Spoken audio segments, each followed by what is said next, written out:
Thank you for visiting us. Thank you for miracles you have already wrought. Thank you for disappointing those who have written us off. Thank you for giving us a brand new beginning. Thank you for turning the tide for us. Father, accept our thanks in Jesus' name. Today we are here for the second dose. In a very special way today, double our joy. Double our miracles. Double the signs and wonders. Double the anointing. Double the power. Double our testimonies. By the end of this day, Lord God Almighty, in all our lives, let your name be glorified double. In Jesus' mighty name we have prayed. Amen. And let somebody shout hallelujah.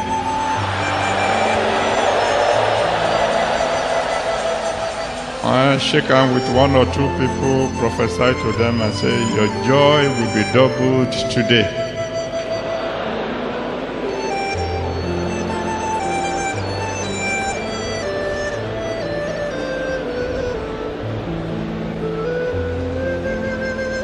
And then you may please be seated. 1 Kings chapter 19. Reading from verse 19 to 21.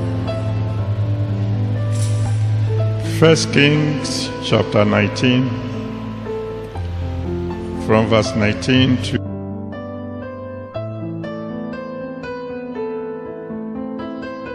So he departed thence and found Elisha the son of Shaphat, who was plowing with 12 yokes of oxen before him, and he with the 12th.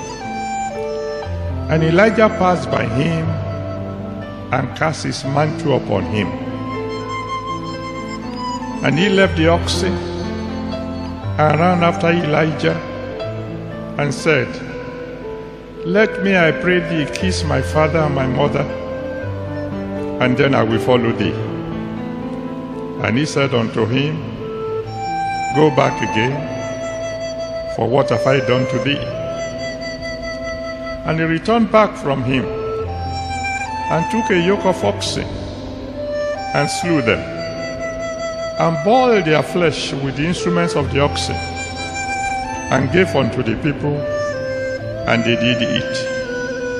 Then he arose, and went after Elijah, and ministered unto him.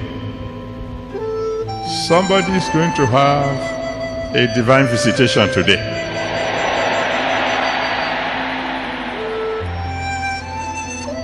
This is our second day of this very special Divine Encounter program. And we have been looking at someone who had a divine encounter. Yesterday we looked at the widow of Zarephath. Today we want to look at Elisha. Elisha had a divine encounter and got several things as a result, out of which we are going to mention only 5. Number 1, he got a divine visitor. Somebody visited him in his farm. He wasn't expecting any visitor, but he got a visitor. And this visitor is a very special one. It's someone that the Almighty God sent to him. I'm believing God for someone here today that before this day is out, you will receive a visitor of joy.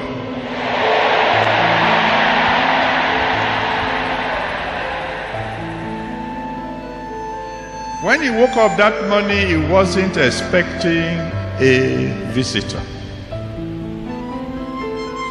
And whenever God wants to visit somebody, that's the way he does it, in a surprising manner. Moses woke up one morning, he wasn't expecting a visitor. Exodus chapter 3, verse 1 to 5. Exodus 3, verse 1 to 5. But he got a visitor.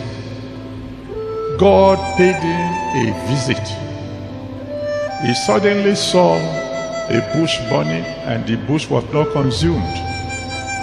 And he said, "This is strange. I've not seen this kind of thing before." He turned round to see, and God called him by name. Gideon, in Judges chapter 6, verse 11 to 12. Judges 6, 11 to 12. Was hiding from the enemy. He was busy in the farm, but he was hiding from the enemy. And he got a visitor, even where he was hiding. You know, one of the beautiful things about God is that he knows your address. You can't hide from him.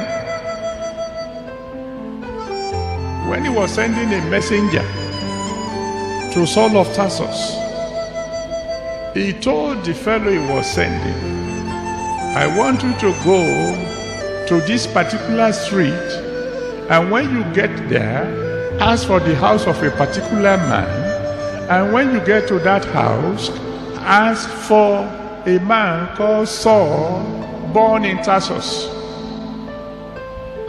God knows your address. And the visitor of joy that is coming your way will not miss the way.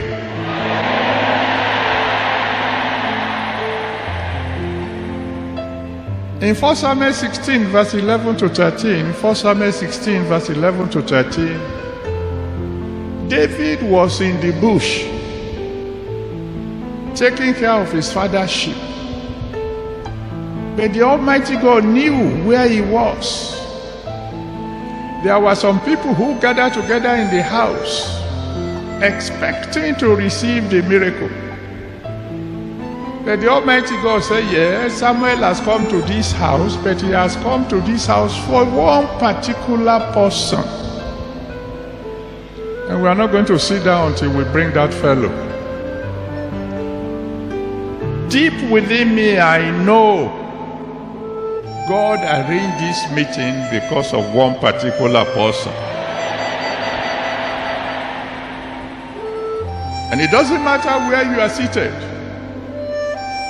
He knows your location. He will zero in on you. Now, according to Acts chapter 10, verse 34, Acts 10, verse 34, the Bible says God is no respecter of persons. If Moses got a divine visitor, and Gideon got a divine visitor, and David got a divine visitor, you will get your own.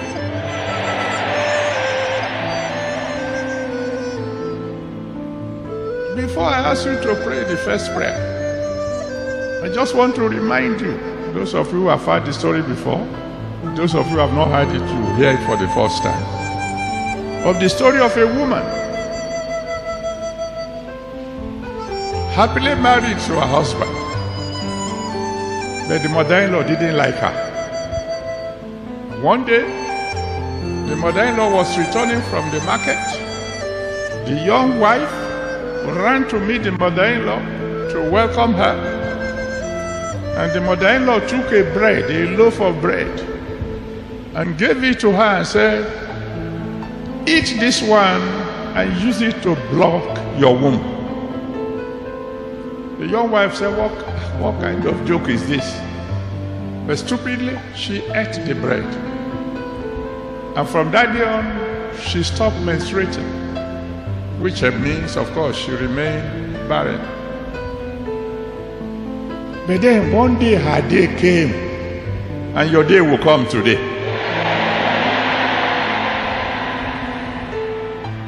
We were going to have a crusade in their town. I don't mind mentioning the name of the town, see? So let you know it is a true story. It is in Oyo. She heard that we were coming. She decided to fast and pray. In the afternoon of that day, while she was praying, she fell asleep. And suddenly, in a dream, she saw some people coming dressed like doctors. They opened up her belly and began to pull out something that looked like a rope. And at the end of the rope was something that looked like a loaf of bread, but it was very black. They put her up and left. When she woke out of the dream, her bed was wet with blood. She had started menstruating again. By the last time I heard concerning her, she already had 5 children. I want you to stand on your feet and pray your first prayer loud and clear and say, Father, in your miraculous way, send me a divine visitor. Go ahead, talk to the Almighty God. Send me a divine visitor today. In your miraculous way.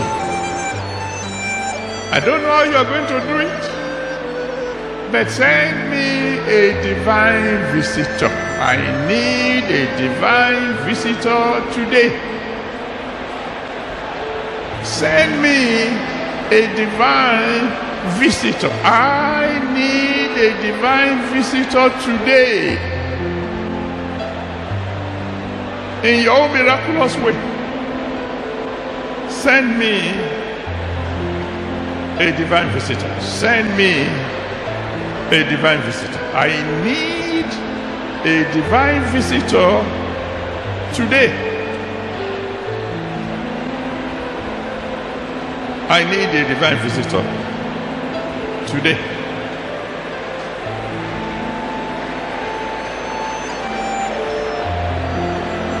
I need a divine visitor today.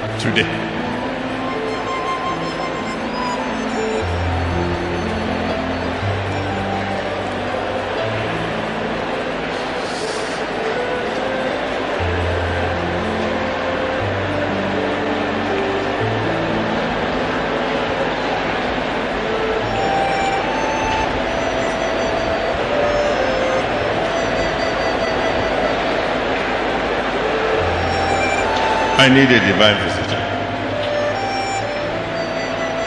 today.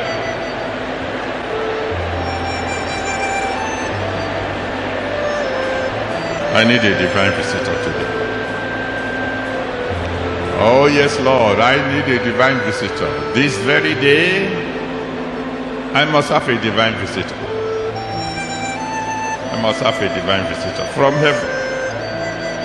In your miraculous way, Lord, send me a divine visitor. Send me a divine visitor. Please, Daddy, send me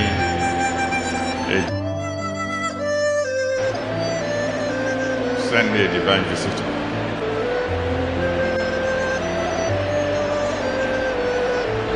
Thank you, Father. Thank you, Almighty.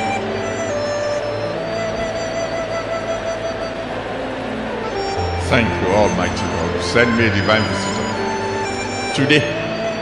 Let me have a divine visitor pay me a visit today. Thank you, Father. In Jesus' mighty name we have prayed. name. Please be seated. Number 2, he didn't just get a divine visitor. He got a divine touch. Because Elijah took his mantle and threw it on him. Now, Elijah was a powerful man of God. He was a fireman. In 1 Kings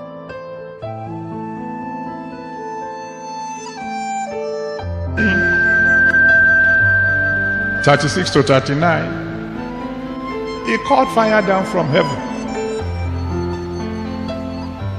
to show the idol worshippers that God is the only living God. In 2 Kings chapter 1, verse 9 to 12, 2 Kings 1, 9 to 12, 2 times he called down the fire from heaven on those who have tried to come to arrest him. So we know who Elijah was. And then this same man threw his cloak, his mantle, upon Elisha. So Elisha got contact with this man who was a fireman. He got a touch from God. Now, whenever God touches a man, a miracle must happen. In Deuteronomy 34 verse 9, Deuteronomy 34 verse 9, the Bible said that Joshua the son of Nun was full of the spirit of wisdom simply because Moses laid hands on him. But you might be thinking, oh, are you saying that after we finish tonight, we should all line up so that the general overseer can come and lay hands on us? No. You can get a touch from God even where you are seated. Because in Mark chapter 10, verse 46 to 52, Mark 10, 46 to 52, there was a crowd, there was a multitude, and there was Bartimaeus. Of all the people in the crowd, he was the only one who got a divine touch. And Jesus didn't lay hands on him. Jesus simply spoke and said, receive what you want. And he got it. Tonight I am saying, receive what you want.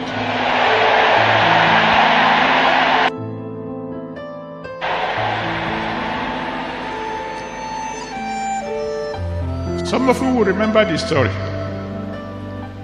I was visiting a certain man of God in Kaduna to conduct some programs for him.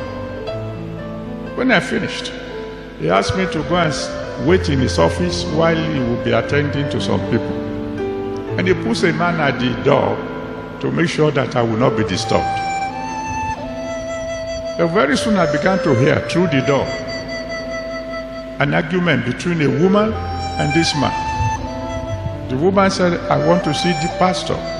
The man at the gate said, what do you want to see him about? And the woman said, it's none of your business. It's the pastor I want to see. To cut a long story short, she came in, dressed like, her sisters in the north, only the eyes showing. And she began to speak.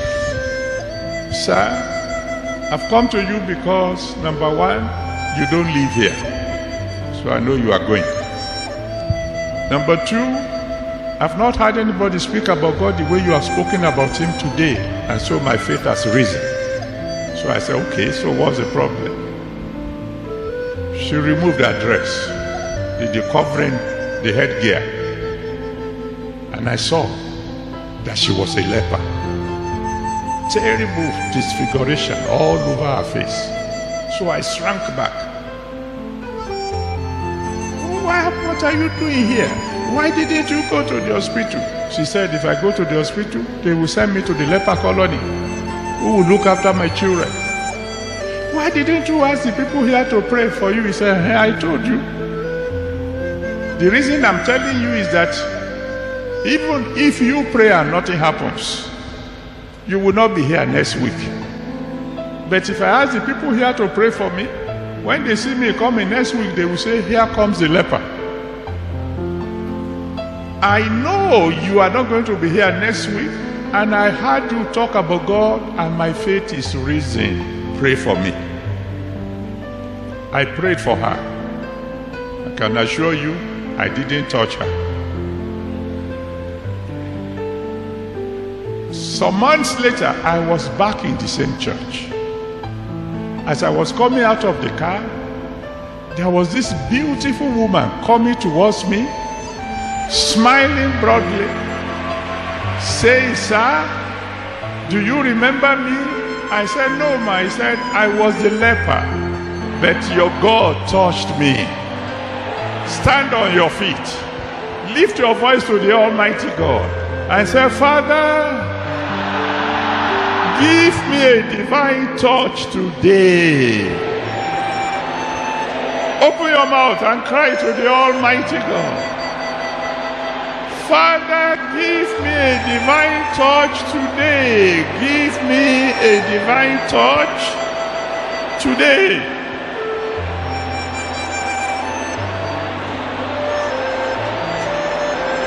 Father, give me a divine touch. Give me a divine touch. I'm not asking for a touch from the general overseer. I'm asking for a touch from you. Oh Lord God, give me a divine touch today. Give me a divine touch today.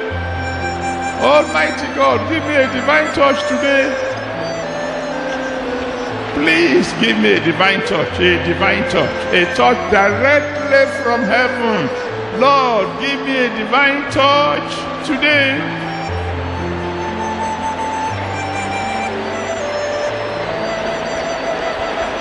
Give me a divine touch today.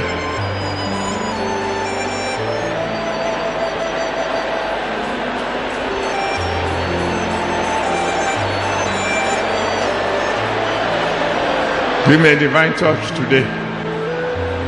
Please, Lord, give me a divine touch today. Give me a divine touch today.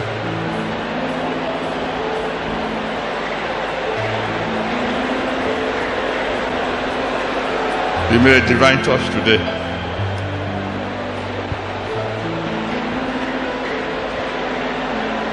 Give me a divine touch today. Please, Daddy, give me a divine touch today. Touch me directly from heaven. Almighty God, touch me directly from heaven. I'm expecting a touch from you, my Father and my God, directly from you. Almighty God, give me a divine touch today. Give me a divine touch today. Thank you, Daddy.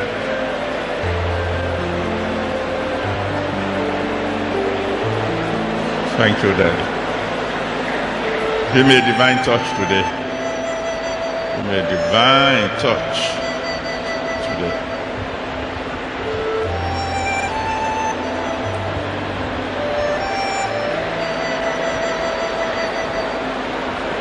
In Jesus' mighty name we have prayed. And so shall it be in Jesus' name. Please be seated. On that day, a certain door closed in the life of Elisha. From that day onward, he was never a farmer again. A door closed, but another one opened. I'm believing God for someone here today. God is about to open a new door to you.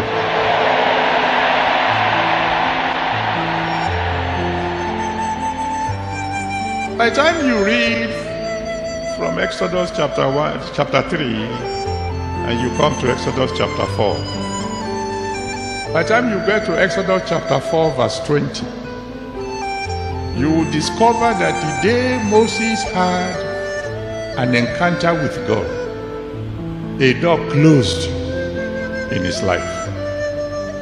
Was never again a shepherd of goats and sheep. He was on his way to Egypt to become a shepherd of a nation. In Exodus 14, verse 21 to 28, Exodus 14, and if you like, you can read the whole story from verse 1 to 28. When the Almighty God visited the children of Israel by the Red Sea, a door closed permanently in their lives, but a new one opened. As a matter of fact, Moses told them that all the enemies, all the problems they have seen up to that moment, he said they will never see them again forever. A door closed, and then another one opened. In Luke chapter 5, verse 1 to 11, Luke 5, verse 1 to 11. That day when Peter had an encounter with Jesus Christ in his boat, a door closed in his life. God took him away from fishing, and he became a fisher of men. Another door opened for him. Some of you will remember the story of a young man who came to me and said, "Daddy, pray for me. By next year, I want to be one of the 3 people who will sponsor the convention." At that time, the convention was big. About 10,000 people will come. And it took a lot of money to sponsor it when everybody is poor. But this young man came and said, "Daddy, pray for me. By next year, I want to be one of the 3 people who will sponsor the convention." So I prayed for him, and he left. The following day was a Monday. He came running to me. "Daddy, I asked you to pray for me so I'll be able to sponsor the convention. I got to my place of work today and they sacked me." I laughed. "Daddy, why are you laughing?" I said, "Are you going to sponsor the convention on your salary? Your salary is less than 1,000 naira a month. You want to sponsor the convention with less than 1,000? I said, "God is shutting a door so he can open another. Stand on your feet. Cry to the Almighty God and say, Father, open new doors unto me. Open new doors unto me. Open new doors unto me. Open new doors unto me. Every door you have to shut in my life, shut them. And then open new doors unto me. Open new doors unto me. Please, Daddy, open new doors unto me. Open new doors unto me.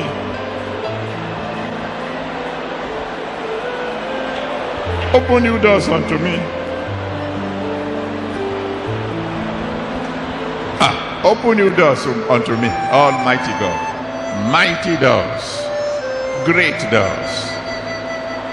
Open new doors unto me. Please, Daddy, open new doors unto me. Open new doors unto me.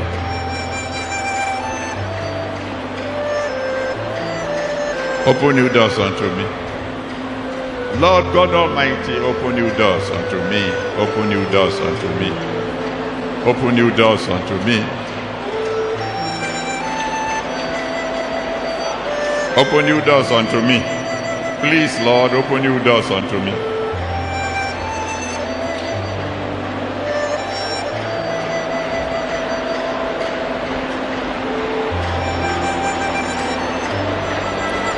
Open new doors unto me.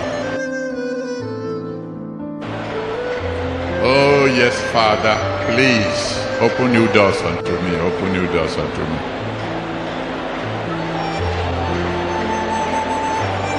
Thank you, Father. Open new doors unto me, please, Lord, before it is too late. Open new doors unto me. Open new doors unto me. Father, open new doors unto me. Open new doors unto me.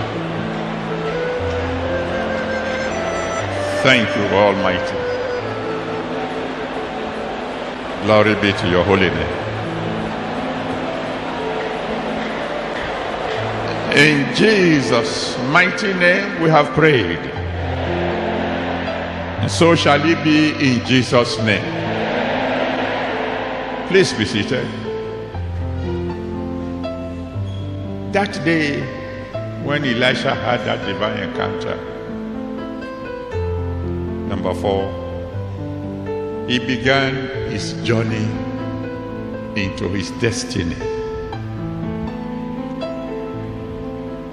For every man, every woman, God has a plan. He has a purpose. In Jeremiah chapter 1, verses 4 and 5, Jeremiah 1, verses 4 and 5, God said to Jeremiah, he said, before I formed thee, I knew thee. While you were yet in your mother's womb, I've already ordained you to be a prophet to the nations. So you are not an accident. You didn't come just by accident. I planned you from the beginning. In Jeremiah 29 verse 11, the Bible made it clear that that plan of God for your life is a good plan. I say, I know the purpose I have concerning you is a good purpose, wonderful one. That purpose of God for your life is what is called destiny. Destiny. Many a times people live and die without even realizing what is their destiny. But somehow they have a feeling within them. God has a plan for my life. I'm supposed to be greater than this. Moses knew. He knew. I wasn't an ordinary child. That's why when he went out to see the Egyptians, his relatives, the Jews, and he saw an Egyptian beating an Israeli, he defended the Jews and killed the Egyptian. And then, of course, he was a fugitive for 40 years. But the day he had a divine encounter, the journey to his destiny began. Gideon thought he was supposed to be just a farmer until he had that divine visitation that I mentioned earlier on in Judges chapter 6 from verse 1 to 16. Judges 6, 1 to 16. The worst thing that can happen to a man or a woman is to live and die without discovering what's my destiny, or discovering it too late so they can't fulfill it.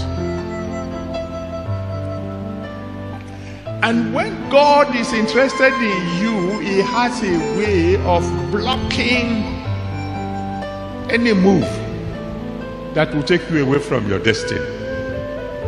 That's why he will shut one door to open another door. I've told you the story before. I went for an interview, Commonwealth scholarship interview. In those days, the Commonwealth nations have scholarship for people from developing countries like Nigeria. And I wanted to go to one of the Commonwealth countries, Australia or whatever, to go and do my postgraduate degree in mathematics. I came to the interview at the University of Lagos. The panel sat down and they were asking me questions. And you all know that in mathematics, when they ask you a question, it's either you know the answer or you don't. There's no guesswork in mathematics. If I ask you what is 2 plus 2, you say the answer is 4. If I ask you what is the square root of 2, some of you will say, what do you say?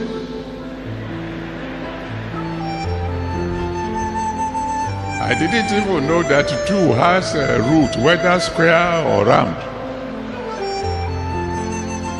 So every question they asked me, they were simple questions, and I was wondering, do they know that I'm a honors degree student of mathematics?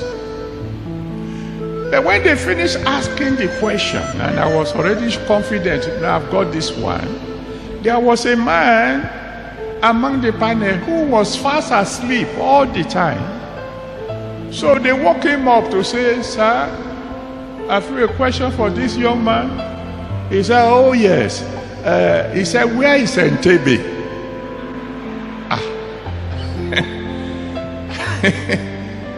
And I answered, without thinking. I said, "Sir, I am not here for geography."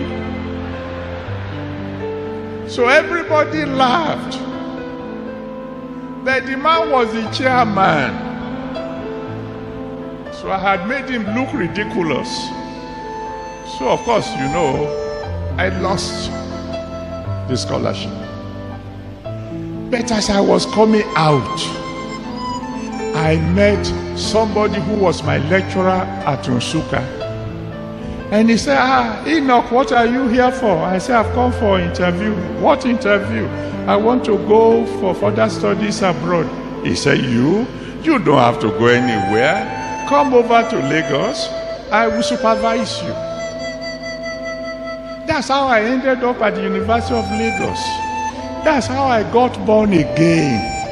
That's why I'm standing before you today. Stand on your feet. Raise your voice to the Almighty God and say, "Father, today, let me begin my journey into my destiny." Open your mouth and cry unto the Almighty God.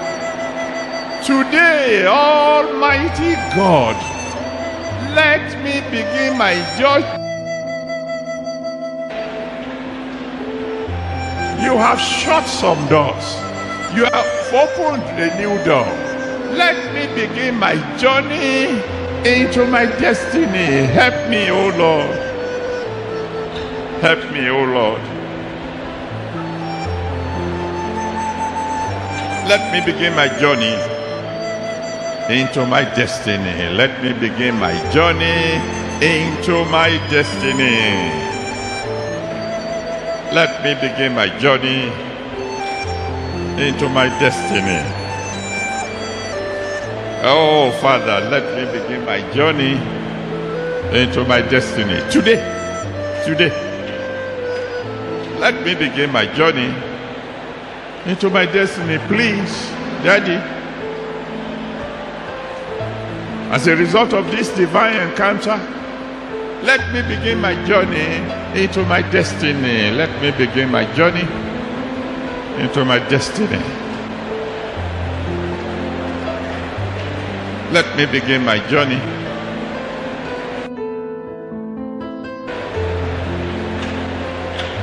Let me begin my journey into my destiny. Moses was 80 years old when he began his own journey. Let me begin my own journey now. Let me begin my journey into my destiny. I'm not too old yet. I'm not too old to begin my journey into my destiny. Thank you, Father.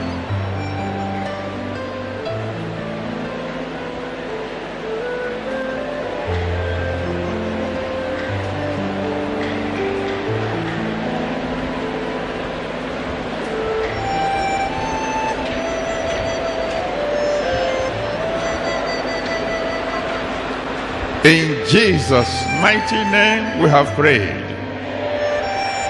Amen. Please be seated. So shall it be. Number 5, and this is the last one for today.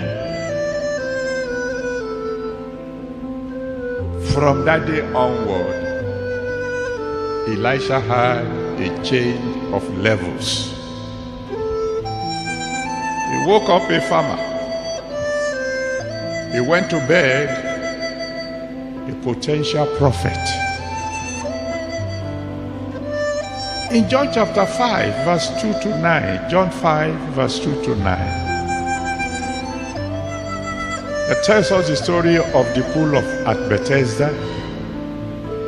A man who had been sick for 38 years had a divine encounter, and he left the company of the sick forever.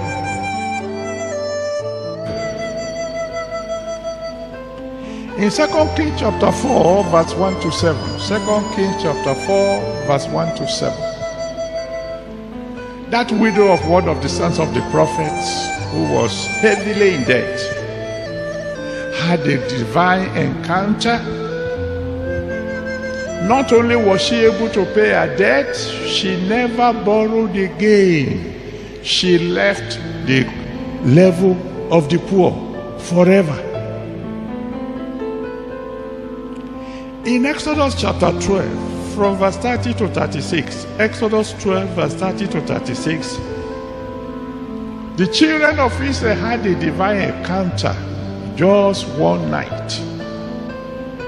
And people who have been laboring, who have been cursed, who have been tormented, became a blessing. The one who have been tormenting them begged them, bless me also. A change of levels can happen in less than 24 hours. And I will just remind you, one story some of you have heard before now. The reason I'm telling these stories is because they illustrate the point. I told you of a friend of mine way back in 1956. My parents were poor, but at least I was able to go to the grammar school. His own parents were poorer than my parents, so he couldn't even go beyond primary 6. So one day while I was away at school, he was away doing clearing job for one man far in the bush. And as he was hoeing the ground, he had a sound. The hoe has struck something. When he cleared the thing around, it was a very big pot filled with coins, gold coins. He looked round, left and right, saw nobody, so he brought the coins home. Can't remember how many trips. And then he took one of the coins to a goldsmith because he didn't know the value.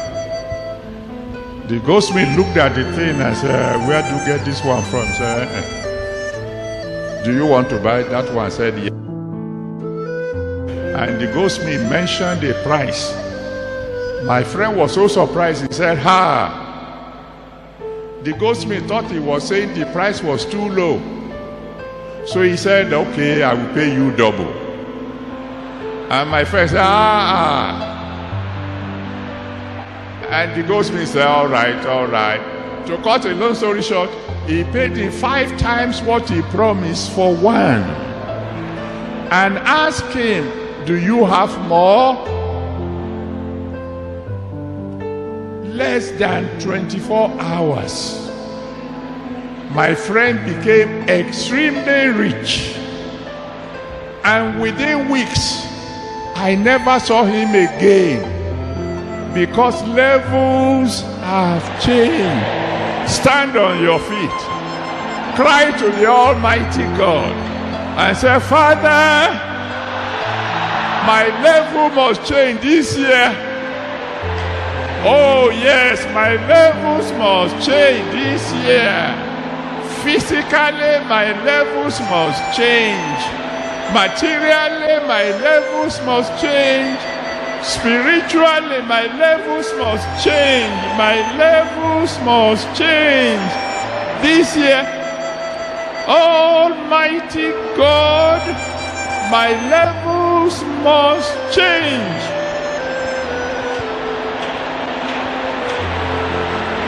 My level must change this year.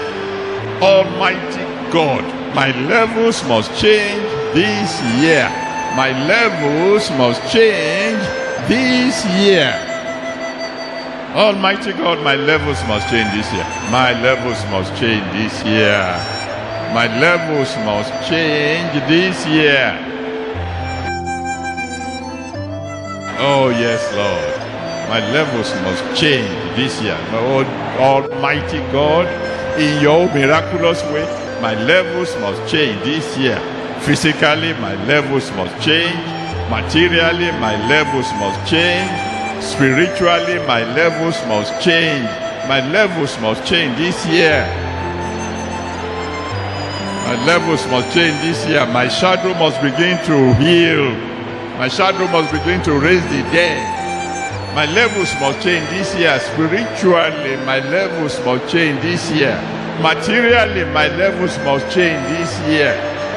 Physically, my levels must change this year. In every area of my life, my levels must change this year. My levels must change this year. My levels must change this year. My levels must change this year. My levels must change this year. Thank you, Father. Glory be to God. Thank you, Almighty. In Jesus' mighty name we have prayed. And so shall it be in Jesus' name. Please be seated as I conclude. Like I've told you again and again, nothing goes for nothing. If all these things we have prayed about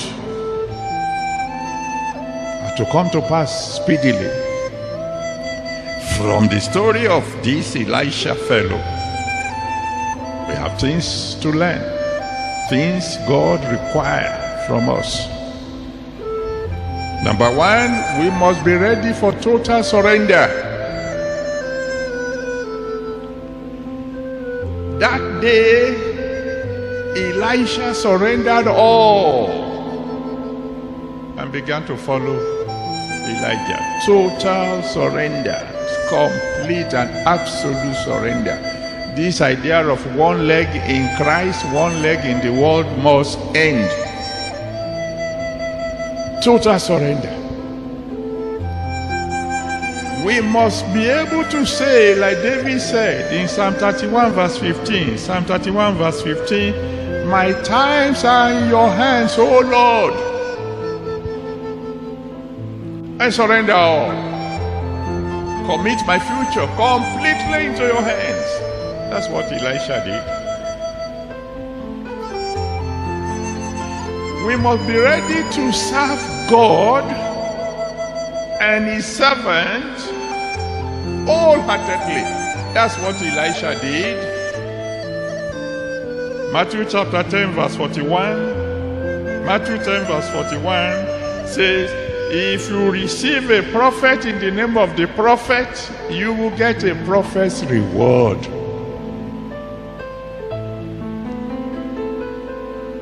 Finally, we must be willing, like Elisha did, to join the army of the Lord. Elijah was a general in the army of the Lord. Elisha joined the army of the Lord. He decided to follow him everywhere he went. The Holy Spirit, in Acts chapter 1 verse 8, Acts chapter 1 verse 8, the Holy Spirit is not given to you to roast chicken, it is to witness. God will give you a divine touch so that you can go and win souls for Him. You must join the army of the Lord. You must cease to be a bench warmer in the church. You must become an active member of the army of the Lord, winning souls, planting churches, following up converts, going out every day to witness. You must become an active member of the army of the Lord. And then, of course, the beginning is you give your life to Jesus if you haven't done so. So if you are here and you are yet to surrender your life to Jesus Christ, we have just about 2 minutes left before the 1 hour is over. So if you want to give your life to Jesus Christ, you run forward very quickly, and I will pray for your salvation. That's your step number 1. The Lord. So I'm going to count from 1 to 4. Before I say 4, if you want to give your life to Jesus Christ, you run forward. Come and surrender your life to Him. He will save your soul. His blood will wash away your sins, and He will give you a brand new beginning.